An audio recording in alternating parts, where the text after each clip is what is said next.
Hare Krishna Krishna Krishna Hare Hare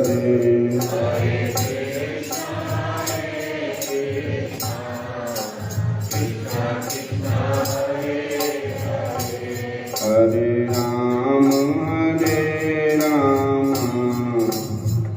Ram Ram Hare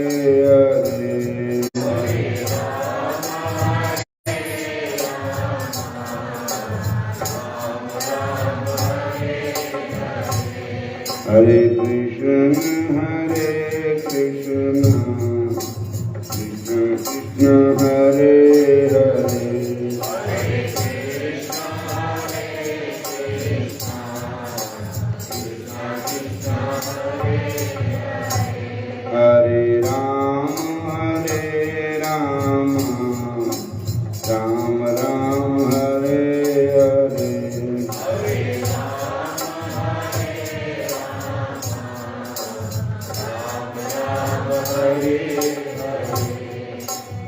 बोलिए राधा कृष्ण भगवान की, श्याम सुंदर भगवान की, शंकर भगवान की, अपने अपने गुरु महाराज की, सतगुरु बाबा बेली राम महाराज की, बाबा बालकनाथ महाराज की।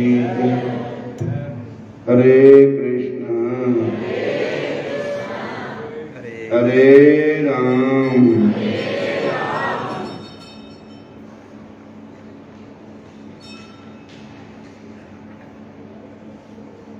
संत तुलसीदास महाराज जी की कथा सुना रहे थे।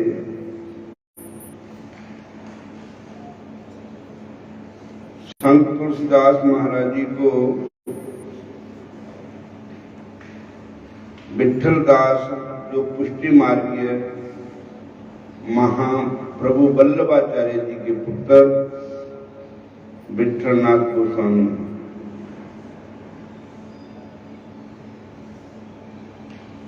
उन्होंने उनको अपना भगवान की आज्ञा से उनको धर्म पुत्र बनाया गया।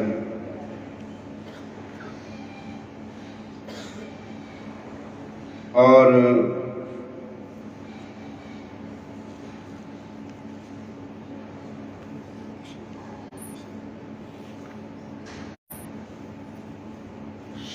सात बेटे थे उनके पहले, अब इनको 8वां नियुक्त किया। ये 8वां पुत्र है।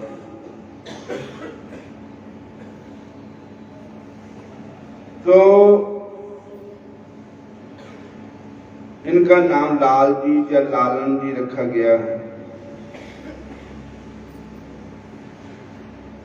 गुरु दीक्षा के बाद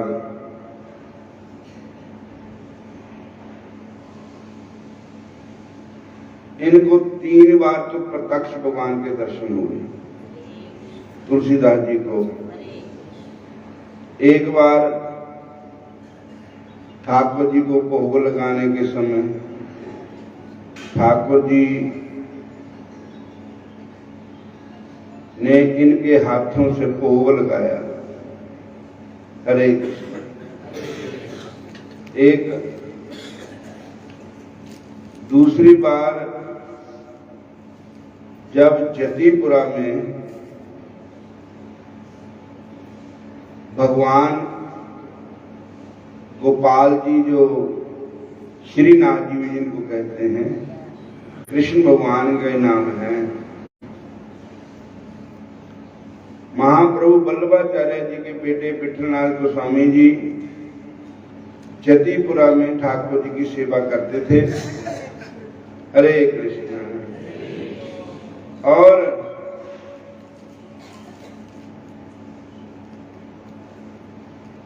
सेवा के लिए इनको पानी भरने की सेवा दी थी। विश्राम घाट से अपने सिर पर पानी रख के घड़ा या गागर लेके आना। तो इनके 16 साल सेवा की ठाकुर जी की। सिर गिला ही रहता था 24 घंटे, कीड़े भी पै गए। सो विठलनाथ गोस्वामी जी को ठाकुर जी ने कहा कि तुलसीदास को मेरे सामने ले आओ। हरे कृष्ण ने अंदर से हाथ फेरिया, सारे कीड़े भी दूर हो गए। तो एक बार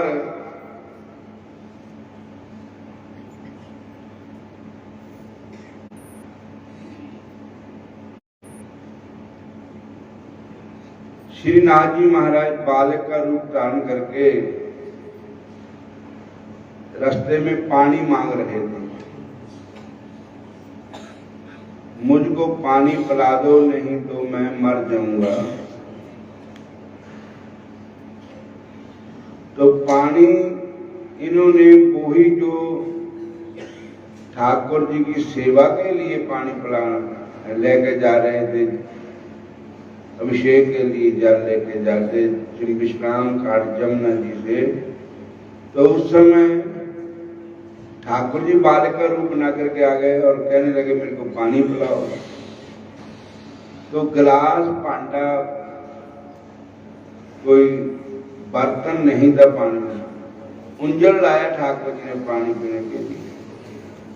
इन्होंने भी गागरी उल्टाती उंजल में जाता है, बहुत पानी बह गया, कपड़े सारे भीग गए। बोलो हरे कृष्ण। इधर मंदिर में घंटी बज गई। तो पुजारियों ने मंदिर जब खोला तो ठाकुर जी के कपड़े जो पानी निकला है।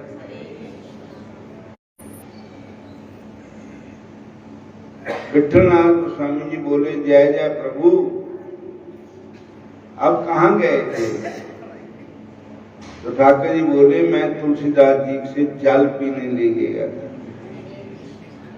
2 बार दर्शन हुए साक्षात, अब तीसरी बार।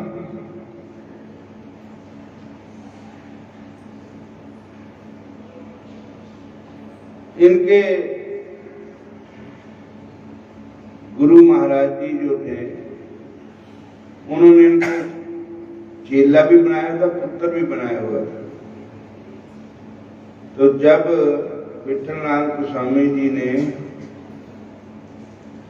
ठाकुर जी के विग्रह, मतलब ठाकुर जी जिन्हें मूर्ति भी कह दो, ठाकुर जी का दिव्य शरीर फोटो रूम में, बोलो हरे कृष्णा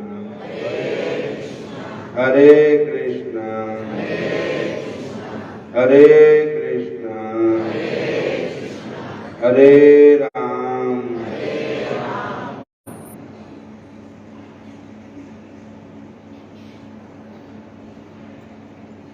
इनको गोपीनाथ महाराज जी की सेवा दी और कहा कि जहां आपका जन्म हुआ है ना, पाकिस्तान में,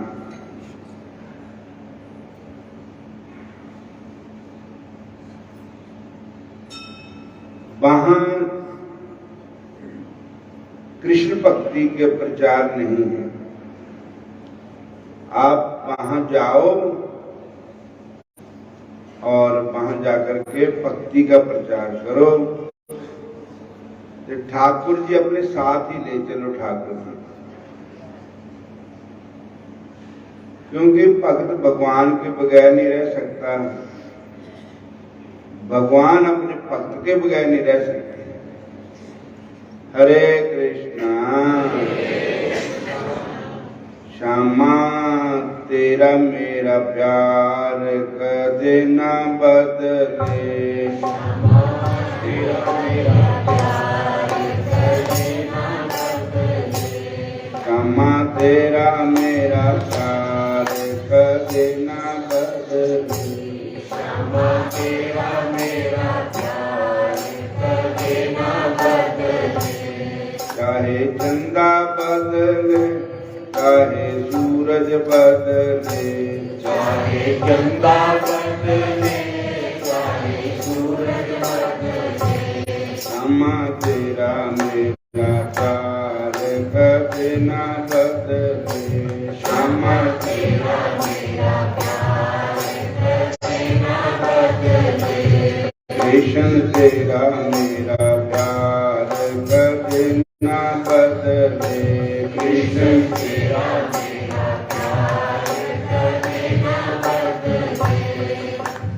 तो ठाकुर जी को अपने शीश पर रख कर ले जा रहे थे, तो ठाकुर जी को दया आई। ठाकुर जी कहने लगे, तुलसीदास जी कहाँ तो वृंदावन है, कहाँ लाहौर है,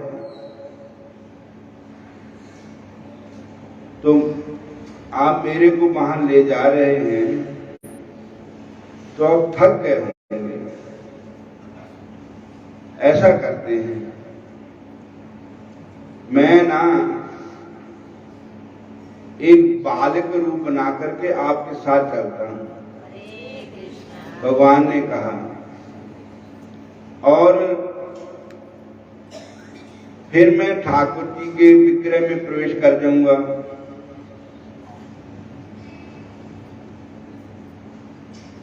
तो इन्होंने कहा, महाराज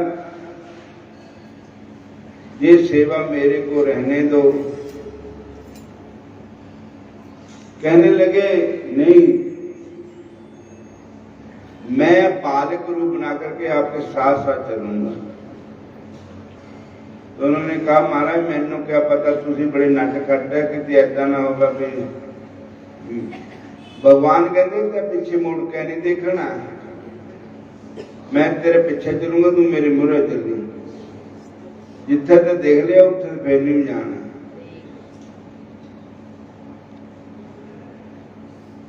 कहने लगे, ठाकुर जी पैदल दोनों पैदल चल रहे थे। ठाकुर जी ने कहा, मेरे घुंघरू बजनगे नूप पर, इनकी आवाज तेरे को सुनाई देगी, तो समझता नहीं कि मेरे पीछे आ रहे हैं। हरे कृष्ण। अगे वो सिंध नदी पड़ती है। सिंध के इलाके के जो संत थे, तो वहां घुंघरुओं में रेत पड़ गया, छनकाटा नहीं सुनिया। तो इन्होंने क्या कर, पीछे मुड़ी न गए हों। जब पीछे मुड़ के देखा तो ठाकुर जी खिड़खिड़ा के हंस पे, और इन्होंने कहा, महाराज मैं कहा देखा, मैनू करना च आवाज नहीं सुनाई देती, नूपरों की घुंघरुओं की आवाज सुनाई देती। तो भगवान ने कहा कि ठीक है, अब मैं यहीं निवास करूंगा। तो कहते वो उसका नाम है डेरा काली खान, पाकिस्तान में है। वहां पर ठाकुर जी 3 बार उनको दर्शन हुए, और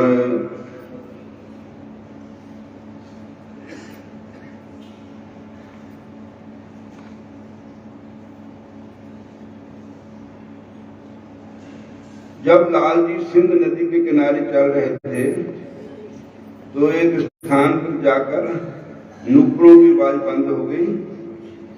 अचानक लाल जी ने पीछे मुड़कर देखा तो ठाकुर जी बोले, अब हम आगे नहीं जाएंगे।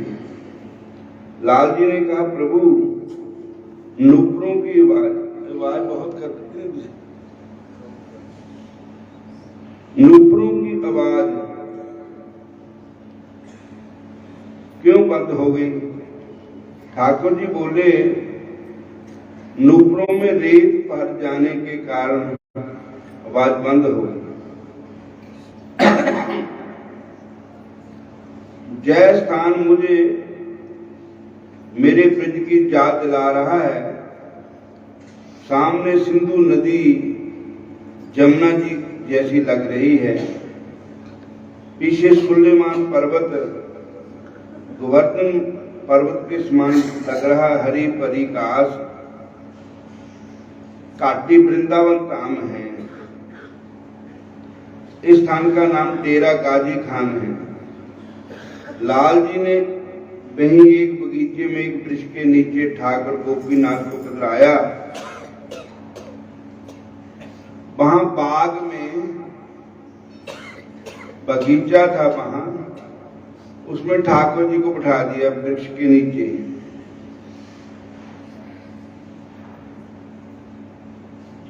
और वहां का जो माली था उसने इनकार भी किया। इन्होंने कहा कि मैं तो थोड़ा समय ठाकुर जी को जहां बिठा रहा हूं, वो नास्तिक आदमी था, उसने अपने मालिक को कह दिया। मालिक भी नास्तिक ही था। तब इनको आकर के उसने बुरा भला कहा। तब ठाकुर जी तो अभी थोड़ी दूर लगे चले होंगे, तो रात को उस बाग के मालिक को रात को धूल पड़ गया, दर्द हो गई, उसकी मृत्यु हो गई। तो लोगों ने कहा कि आपने वो संत ठाकुर जी को आपने बाहर निकाला, इसलिए ये आपका ये हुआ। वो तो मर गया। तब उसके परिवार वालों ने क्षमा मांगी। फिर ठाकुर जी के चरणों का चनामृत उसके मरे हुए के मुख में डाल दिया और वो फिर जीवित हो गया। बोलो हरे कृष्णा हरे कृष्णा। अकाल मृत्यु भव्य हरणम सर्वव्याधि विनाशनम विष्णु चनोत्तम विद्वा पुनर्जन्म न विद्यते। बोलो हरे कृष्णा हरे कृष्णा। उसके बाद उस बाग के मालिक ने बाग ही ठाकुर जी के नाम लिख दिया। अब कुछ समय के बाद वहां का जो राजा था वो मुसलमान था और उसने कहा कि ये मेरा देश है। उसके घर संतान नहीं थी। अगर मेरे घर संतान हो जाए तो आप जहां रह सकते हो। तो उन्होंने ठाकुर जी के आगे बेनती की। लाल जी ने तो उनके घर संतान हो गई। तो राजा मुसलमान धर्म छोड़कर हिंदू धर्म अपना के हरि भजन करने लगा वहां पर। और इस प्रकार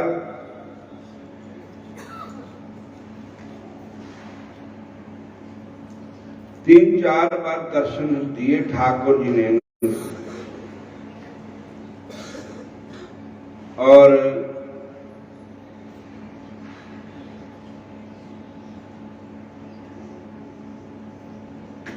आखिर इन्होंने प्राण छोटे वृंदावन में आकर के।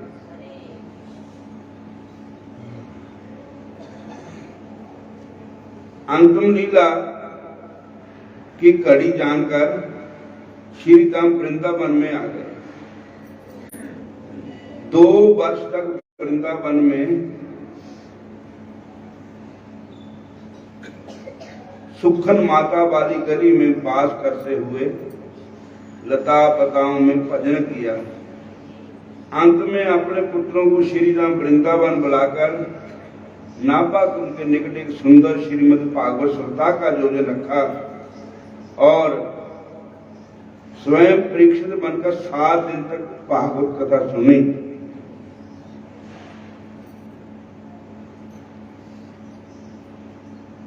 कथा विश्राम के पश्चात संत वैष्णव सेवा की गई। उसके बाद लाल जी बोले, सभी मिलकर नाम संकीर्तन करो।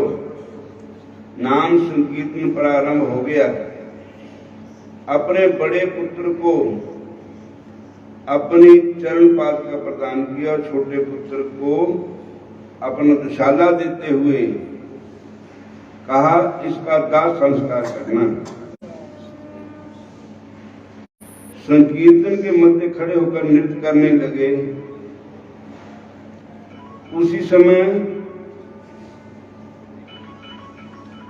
ब्रज रथ का एक बवंडर आया। वृंदावन की धूल इतनी नेरी चली, बवंडर आ गया। लाल जी को चारों तरफ घेर लिया। किसी को कुछ नहीं दिखाई दे रहा था। वह बवंडर आकाश की तरफ उठता चला गया। उसी के साथ लाल जी भी सुदेव ठाकुर जी के धाम को चले गए, शरीर के समेत ही। बवंडर आया। बवंडर में शरीर के सहित ही लाल जी, तुलसीदास जी का दूसरा नाम था। इस शरीर के सहित ही भगवान के धाम को चले। उन्होंने पहले दुशाला दे दिया था कि इसका दाह संस्कार करना है, दुशाले का। तो ऐसे महापुरुष भी हुए जिन्होंने भजन किए, नाम दिए, कमाइयां कीतियां। उन्हां अगे मौत की झूठी कहानी हुंदी है। मौत भी उन्होंने कुछ बिगाड़ नहीं सकी। शरीर के समेत ही भगवान के धाम को गए। इन्ना साधुआं च रब दी निशानी हुंदी है। इन्ना साधुआं च रब दी निशानी हुंदी है। पर उपकार वास्ते जिन्हां दी जिंदगानी हुंदी है। पर उपकार वास्ते जिन्हां दी जिंदगानी हुंदी है। अपनी मर्जी नाल कदे कदे कदे बोल दे। अपनी मर्जी दे नाल कदे कदे बोल दे। कदे मांगो झूठ तूफान एता नहीं तोल दे। साडे मांगो झूठ तूफान एता नहीं तोल दे। इदे नाल ता भजन दी हानि हुंदी है। इदे नाल ता भजन विच हानि हुंदी है। ना साधुआं च रब दी निशानी हुंदी है। इना साधुआं च रब दी निशानी हुंदी है। इना साधुआं च रब दी निशानी हुंदी है। इना साधुआं च रब दी निशानी हुंदी है। पर उपकार वास्ते इना दी जिंदगानी हुंदी है। पर उपकार वास्ते इना दी जिंदगानी हुंदी है। हरे कृष्णा कृष्णा कृष्णा हरे हरे। हरे कृष्णा कृष्णा कृष्णा हरे हरे। हरे राम राम राम हरे हरे। हरे राम राम हरे। इन्हां साधुआं च रब दी निशानी हुंदी है। इन्हां साधुआं च रब दी निशानी हुंदी है। बोलो राधा कृष्ण भगवान की। फाल्गुनी कृष्णा पक्षीय विजय एकादशी। वैष्णव यदि भुंजीत एकादशायां प्रसादेति। वैष्णव चर्चा वृथा तस्य नरकम घोरम मामुप्यात। सकांत पुराण में ऐसा लिखा है। शास्त्र कहते हैं साधारण मनुष्य यदि काशी का व्रत का आदत नहीं करते तो उन्हें पुनः पुनः जन्म मृत्यु रूप संसार में सदा ही पढ़ना पड़ता है। यदि वैष्णव तो तथा विष्णु मंत्र से दीक्षित हो और भगवान विष्णु की पूजा नित्य की श्रद्धा से करता हो, ऐसा वैष्णव साधक यदि काशी के दिन भगवत प्रसाद मानकर भी अन्न भोजन करता है तो उसकी विष्णु पूजा एवं विष्णु मंत्र से दीक्षा सब व्यर्थ हो जाती है तथा निश्चित ही वह चोर कुहूर नरक गति को प्राप्त होगा। सर्वेश्वर भगवान विष्णु की प्रसन्नता के लिए एकादशी व्रत अवश्य ही करना चाहिए। अनेकों जन्मों से अज्ञान तथा अनुशासनहीन जीवन बिताने से सदैव सदगति से वंचित रहे, किंतु अब इस मानव जन्म में शास्त्रों की आज्ञा का पालन व अनुशासन पूर्ण जीवन व्यतीत किया जा सकता है एवं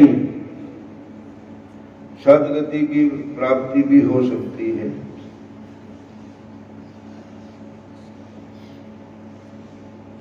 पर देखने में आता है कि लोग मानव जीवन की दुर्बलता से अज्ञात रहकर अज्ञानतावश विषय भोगों का बड़े ही प्यार से पालन करते हैं। विवेकी पुरुष शास्त्रों के अनुशासन का बड़े ही प्यार से पालन करते हैं, किंतु अनुशासन तो आंवला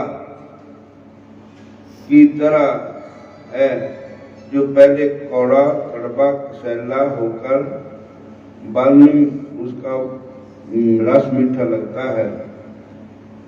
स्कंद पुराण में फाल्गुनी कृष्ण पक्ष की विजय एकादशी का वर्णन इस प्रकार हुआ है।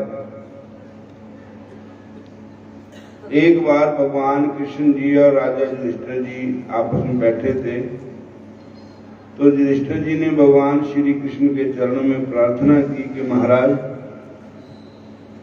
फाल्गुनी कृष्ण पक्ष की विजय एकादशी की कथा सुनाइए।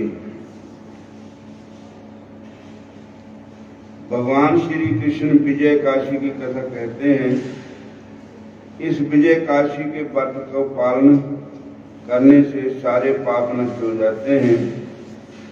एक बार नारद जी ने ब्रह्मा जी से प्रश्न किया था कि भगवान फाल्गुन महीने की कृष्ण पक्ष की विजय एकादशी की महिमा हमें सुनाइए। मर्यादा पुरुषोत्तम भगवान श्री रामचंद्र पिता की आज्ञा पालन हेतु 14 वर्ष के लिए भाई लक्ष्मण एवं पत्नी सीता जी के साथ वन को गए। तब उन्होंने गोदावरी नदी के तट पर पंचवटी नाम के एक सुंदर वन में निवास किया।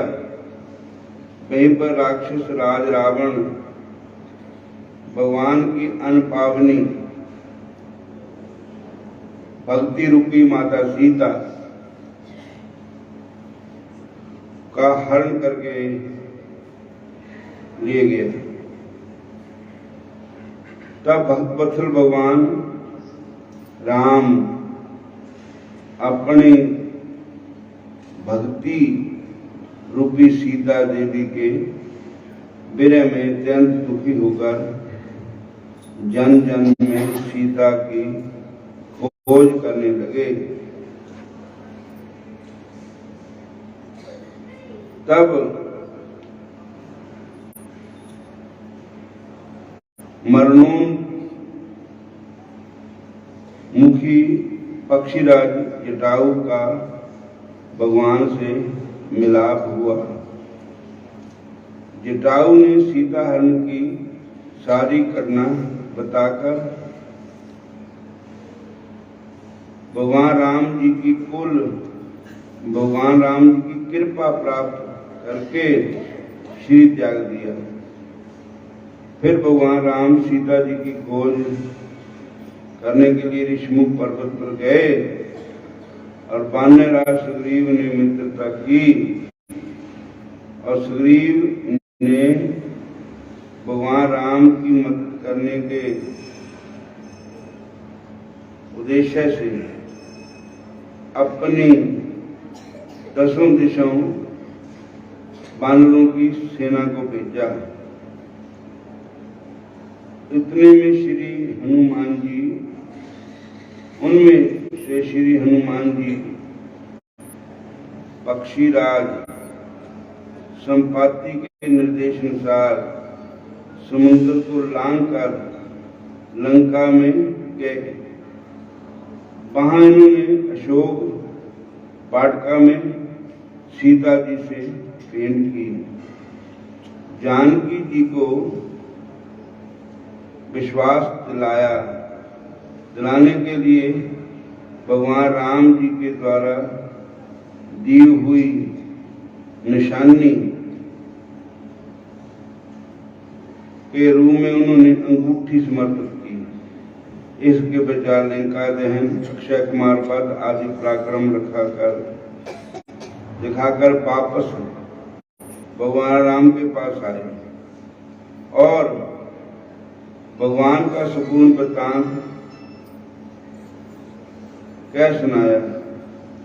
श्री हनुमान जी ने सारी करना सुनाकर भगवान श्री राम ने अपने मित्र सुग्रीव के साथ विचार विमर्श करके सारी वानर सेना के साथ लंका जाने का निर्णय लिया।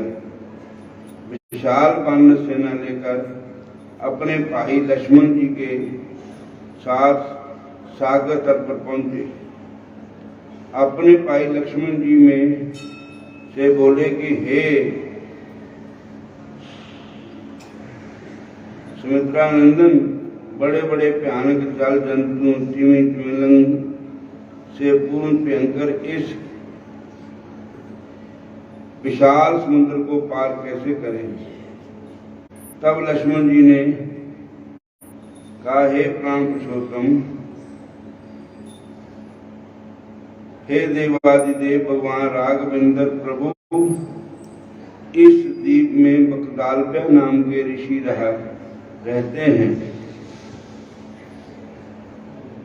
जहां से लगभग आधा योजन 2 कोस की दूरी पर उनका आश्रम है। हे मधुसूदन, उन्होंने ब्रह्मा जी का साक्षात दर्शन प्राप्त किया हुआ है। अतः आप उन्हीं महामना महर्षि जी से समुद्र पार जाने का उपाय पूछिए। लक्ष्मण जी बात सुनकर भगवान श्री राम चंद्र बकदालप्य नाम के ऋषि पास गए। महर्षि को प्रणाम किया। बकदालप्य ऋषि सर्वज्ञ थे। भगवान श्री राम का दर्शन करते ही जान गए कि ये साक्षात भगवान हैं। रावण आदि अधार्मिक लोगों का वध धर्म स्थापना के हेतु मृत्यु लोक में प्रकट हो गए। ऋषि ने पूछा,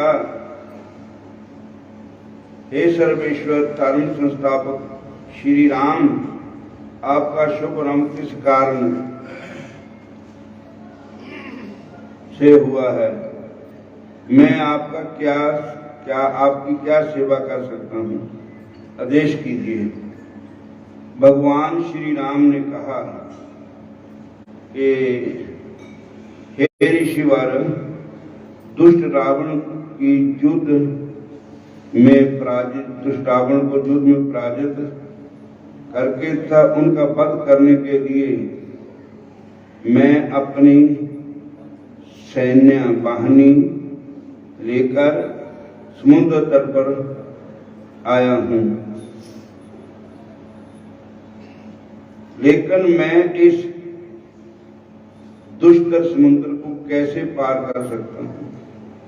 उसके लिए आप कोई सुगम उपाय बता दीजिए।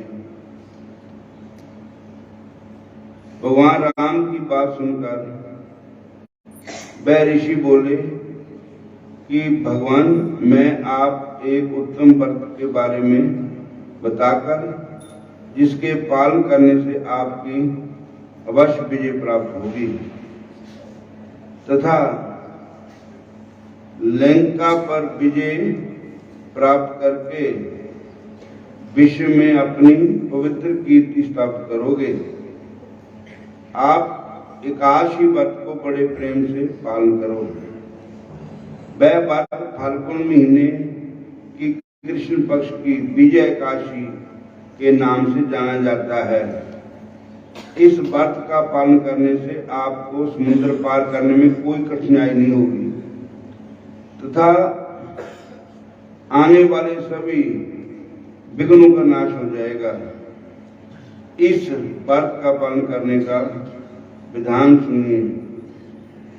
दशमी के दिन सोना, चांदी, तांबा, मिट्टी का पात्र रखें, उस पर आम के पत्ते रखें। एक सुंदर एवं पवित्र स्थान में वेदी की स्थापना करें। 7 प्रकार के अनाज रखें।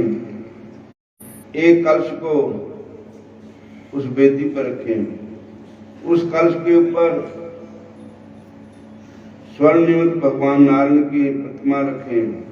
एकादशी के दिन तुलसी, गंध, पुष्प, माला, धूप, दीप, नैवेद्य आदि सामग्रियों द्वारा बड़ी श्रद्धा के साथ भगवान नारायण की पूजा करें और सारा दिन सारी रात उसी प्रतिमा के सामने बैठकर श्री नारायण का जप करें, जागरण करें। द्वादशी के दिन सूर्योदय के बाद किसी पवित्र नदी अथवा तालाब के पास जाकर के उस कलश को यथाविधि पूजा करके किसी निष्ठावान सदाचार संपन्न ब्राह्मण का अन्न, वस्त्र, तन आदि द्रव्यों से साथ उस कलश को दान कर दें। इससे आपका अवश्य विजय प्राप्त होगी। तब भगवान ने उन ऋषि के उपदेश अनुसार एकादशी व्रत का पालन किया। उसके फलस्वरूप लंका पर विजय पाई। जो व्यक्ति विधि विधान के साथ इस व्रत का पालन करता है वह इस लोक में अथवा परलोक में सर्वत्र विजय प्राप्त कर सकता है। ब्रह्मा जी नारद से बोले, हे पुत्र, इस कारण प्रत्येक मनुष्य को ही इस विजय एकादशी का व्रत का पालन करना चाहिए। इसकी महिमा सुनने से, पढ़ने से वाजपेयी यज्ञ का फल प्राप्त होता है। बोलो हरे कृष्णा हरे कृष्णा। आज एकादशी महारानी का दिन है। आज ऊपर फलाहार बना है, आप फलहार कर सकते हैं और थोड़ी देर बाद तो फिर सत्संग शुरू हो जाएगा। हरे